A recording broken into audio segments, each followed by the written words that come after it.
Welcome to Chasing a Murder, Talking News, guys, and we are going to continue with Beyond the Grave series. So, Life Beyond the Grave. Don't forget to subscribe, hit that notification bell, and hit the like button. Thank you, guys. For those of you who took time to do that, it really helps the channel. So, today I am working on part 10. I've had part 10 kind of started and then decided I need to redo it because I just didn't feel like it was, go in the direction I wanted to go in. And so we're kind of picking up in the, year 2000 on here. So about 2005. And we'll jump back just a little bit before we go 2005 and beyond.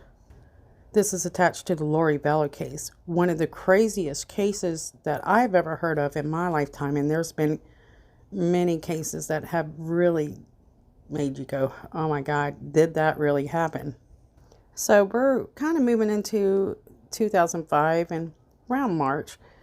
And we know that Lori and her third husband, Joseph Ryan, are going through a very bad divorce. They're dealing with financial issues when not long ago they were living in this huge home. They seem to be doing pretty well, and now they're both filing for bankruptcy. One thing we do notice is that in this time, tensions between Joseph Ryan and Lori are growing, and Joseph seems to have pushed away this religion that he had converted to and starts to attach this religion to Lori. And oftentimes you will see whenever Lori's name is attached to Mormon, she's described as a crazy Mormon, which means that there are red flags coming up for Joseph that attach to her beliefs. In fact, in court documents later, Lori says, quote, "He told everybody that I was this lying, crazy Mormon and got up in court and said all these horrible things about me. And he turned it around to where the judges believe him instead of me," end quote. So that's an interesting statement that he is the liar. He's the one turning the judges against Lori. And usually you have to have some pretty darn strong facts in order to persuade a judge. Anyways, at this point in their lives, Lori is obsessed with getting Joe out of her life at any means possible. But it appears that Joe Ryan isn't going to make that easy for her to do. Especially, Lori has made very close friends with Joseph's sister, Annie Cushion, and they are talking often. That close family that Joe always wanted isn't working out for him. It seems that his sister Annie is closer with a woman that he's struggling to have a decent relationship with. And there's a reason for that. So I feel that Annie knows a lot more than what she's sharing. She knows this side of Lori, that there's more going on there than she's sharing. And as I researched this, I found that it was very hard to accept that Joe really had to go through all this alone. Not long ago, Joseph Ryan was very active within the LDS Church, but now he isn't so accepting on the beliefs or his ex-wife's belief system. I think a lot of people suspect most likely several of these men do this in order to please her because they love her. But Joseph, all that time he had dedicated to the church just to make his wife happy, was all for nothing. And at this point in Joe's life, he's trying to get custody of his daughter. And he doesn't understand why the harder he tries to be involved with his daughter, the harder his life will become. Even though he kind of knows, the darker side of his wife, it's hard for him to believe just how dark she can get. So Lori has a very competitive side, as we all know. And if you draw a finish line, like Joe does, she will do whatever it takes to win. And that's something that I've learned researching Lori. One thing's for certain, if she makes a plan or a date, and if it's something she's interested in, she's going to follow through. And if it's something that applies to what she's interested in, she doesn't care if the rules apply or not, as you will learn shortly through this story. And we are about to start learning more about her religion and how it starts to kind of branch off from the main teachings. So I stress to you, it's important to remember her version of things, especially from the very early parts of her life and as we progress forward. So just a small introduction to the LDS belief system is you need to know that they are kind of secretive about their belief system. And in a lot of their beliefs, they kind of hold down in a whisper. So only amongst a small group that is just like them. This is because, like any religion or a cult or whatever you want to call it, in the past, if you were different from the mainstream where leaders were pushing the belief system, of course, you're going to be treated like the outsider and shamed. And so the LDS people and a lot of the Mormons often have had to deal with this kind of persecution or judgment throughout their whole life. So they're used to talking in secret. And how is this important to the case? Well, it tells you Lori's mindset of how she grows up and how she deals with the public and how, what she believes in. She has to hide the majority of who she is every day. So she's used to telling a different story to people that's outside of her network. And when doors close, being a different person. And one thing we do try to tell people is be who you are and don't hide it. But Lori knows that in her life, she can't do that. Her belief system is strange to everybody. Mormons were once the minority, but today they are growing faster than they ever have. And Joe said, he's been going to their church, been involved with church activities, and he's saying that his wife is crazy even for her belief system. So that says a lot. So it's around April 30th of 2005. So in order for Joe to spend time with his daughter, Tylee, he has a court order that says that he has to give a written notice in order to get her for the summertime by April 30th of 2005. And in that notice, he needs to specify the extended period or periods of the summer possession for that year. He is scheduled to have Tylee 7 days, beginning no earlier than June 1st of 2005 and ending no later than August 15th of 2005. Each period of the possession must be no less than 3 consecutive days as specified in a written notice. These periods of possession shall begin and end at 6 p.m. And so Joe is having to deal with making sure that he has done the proper paperwork at the specific time or by a specific time, like April 30th, in order to even spend time with his child that summer.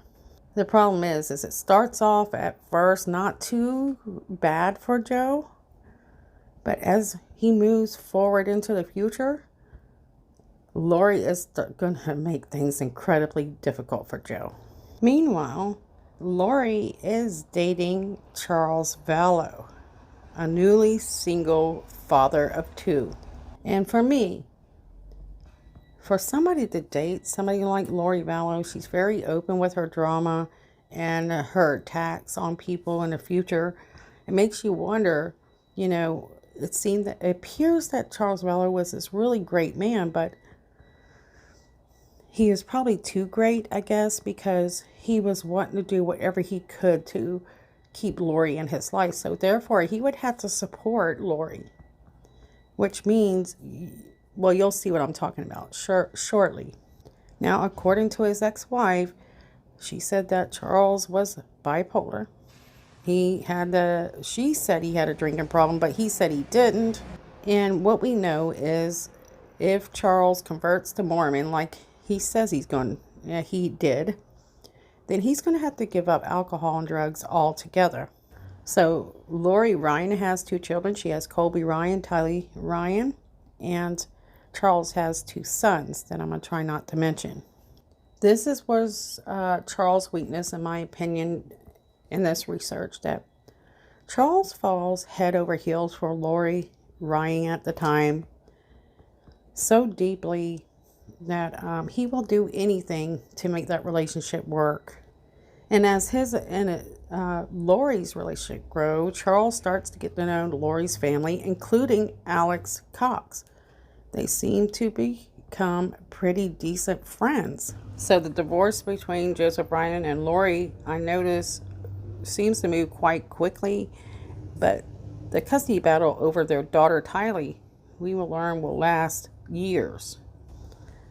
And Lori, at this time, will start claiming that her ex-estranged husband, Joseph Ryan, was committing some very serious acts against the children, and she claimed they had touched them inappropriately. On the other hand, Joseph Ryan is claiming that Lori is displaying mental illness concerns after threatening to kill herself, which happens later on. We'll go into details later. So Lori's marriage was crumbling, and there was some dark accusations involved in this dramatic separation. But if you were to look at Lori, her outside face appears to portray perfection and happiness, while most other people on the outside, a few family members, are dumbfounded to Lori's reality. Her family seriously don't believe that Lori is capable of doing things that she will be accused of over and over throughout her life.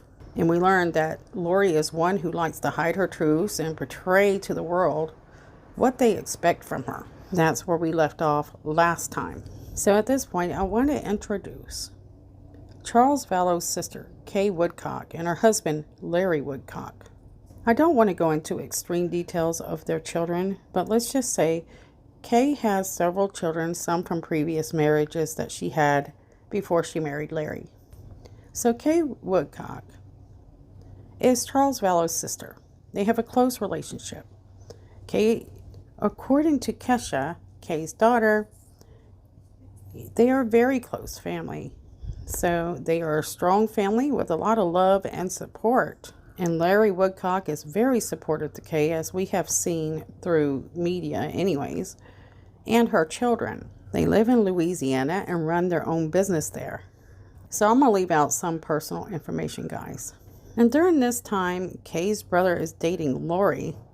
They're living in Texas. And Kay says they don't get to see each other too often as they would like, but they stay in contact often through technology. They have visits here and there as well. Kay says when she first meets Lori, she finds that Lori is a good mother, and that she is happy that her brother Charles has found someone to love and help him move forward after his divorce from his first wife. And I have to be honest here, I know that Kay has a deeper relationship with Lori, at least at the beginning, than she does later. So she knows a little bit about Lori and what's going on in the background. But it seems, Kay and Larry are happy with Lori at the beginning. So around February 24th of 2006, Lori and Leland Charles Anthony Vallo are engaged and married in Las Vegas, making Charles her fourth husband. Now, something I wanted to mention that is interesting. They're not getting sealed in a temple, which Lori, she claims to be this very interactive Mormon. So the person has to convert in order for her to marry him, but they're not getting sealed in the temple. They're getting married in Las Vegas. That's always been interesting to me because that's with each of her husbands. So Lori and Charles get married. They bring together their families from previous marriages, and it consists of Charles' kids from his his second marriage. I believe it's his second marriage, but I try to leave that one out, and it confuses me. And I refer to Cheryl as his first marriage. Anyway, Lori's kids from several marriages before Charles. Lori Vallo. Now Lori Vallo is only 32 years old and been divorced 3 times. But she has 2 beautiful children. And just 32 years old, she doesn't have a great history of relationship. And this 4th marriage is her chance to make up for all of those negatives in her background. And I really want to remind you guys that Phoenix, Arizona is only 45 miles away from Las Vegas. So keep that in the back of your mind. So remember Charles' sister Kay. She says she remembers talking to Lori one day about her divorce history and asking her about being married 4 times at such a young age. So I believe this is important, too, because Lori seems to understand that this is many times for a person her age to be divorced, and that's not normal. And so my idea of what Kay must be thinking at this time is, why in the world, she's not ugly or anything, why is she divorced so many times? What's going on there? But she says she just wishes Lori luck, that this is the marriage she hoped for. Charles is a hard-working man, but his work often calls for him to travel. Lori is now a stay-home mother. She's no longer really trimming hair except for here and there. And they are living in what looks like to be a very comfortable lifestyle. And Lori has introduced her kids to Charles and, suggested they call him father. It appears that the kids seem to care for Charles and that they say he's a good father later on, but I noticed that Lori's kids seem to not be very good at bonding either, especially with Charles, who was in their life for about 13 years. According to Colby in later interviews, he said they lived a stable life. Charles lived to make his mother, Lori, happy. He made good money, and they own several homes, according to Janice. That's Lori Vallo's mother. Janet quoted, quote, "I don't know why Lori's been married so many times. She's always worn her heart on her sleeve. She thinks that she's trying to help people when she marries them," end quote. That's probably one of the strangest quotes I've ever read. How is Lori helping them? It seems to me that they're helping Lori. But this is where a mother is a mother, and they want to believe that their daughter is wholesome, especially the way that she raised Lori. It seems that Janice has never raised her children to take advantage of men. So, in my opinion, this is, Lori. She realized in a very young age what, she did love. She couldn't mold into what she wanted. So she had to sacrifice what she loved in order to get what was best. Meaning who could financially keep, the family stable. That man that Lori loved, I believe, was Colby's father. But he wasn't the type of guy. She realized there's just no way that she could mold him into the man she wanted him to be. I also noticed that whatever Lori desires at the time, she goes after it. She makes it happen. So if she all of a sudden feels that she wants to be married with a child, well, she's going to search and make that happen. And love is something seems to be very difficult for her to maintain and understand. And in my opinion, when Charles comes into the relationship with Lori, her going through this very bitter divorce, he's had every sign in the book that this probably wouldn't be a good idea to marry her. And again, you'll probably hear me mention this several times. I believe he knew what Lori and Alex Cox were capable of doing, especially if he got on the wrong side. So to me, either Charles didn't seem to care or he was in on it. My point is this: there's no way in hell that he didn't know about everything that Joe Ryan was going through. And I'll have to cut the video short here just so that I can start getting some things loaded. I want to say thank you so much for watching. Don't forget to push like, hit the subscribe button. If you would like to help the channel out, you can donate to my Patreon. Just use that as a way for people to help us out. And while you wait for these series to load, check out our other stories. Our girls like Jasmine Robinson, Kiara Coles, Dulce, Susan Morphew. So many of them are still missing. Thanks for being patient, guys. Love you guys, miss you guys, and I hope to be back here soon. So, talk to you later.